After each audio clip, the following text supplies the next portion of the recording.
Do you struggle with your aura or staying connected? Howdy, my name is Izzy Aldridge. I'm going to show you how to do the porcupine technique.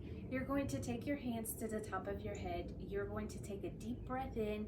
You're going to pull that energy up and around. You're going to go down your body and you're going to attach it to the bottom of your feet on the exhale.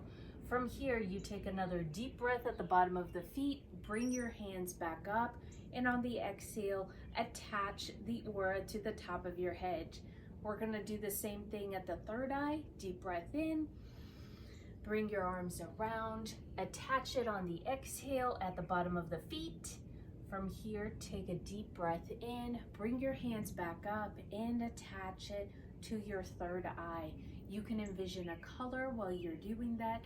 Do this as often as you'd like in a way to really reinforce your aura. Until next time, keep moving energies.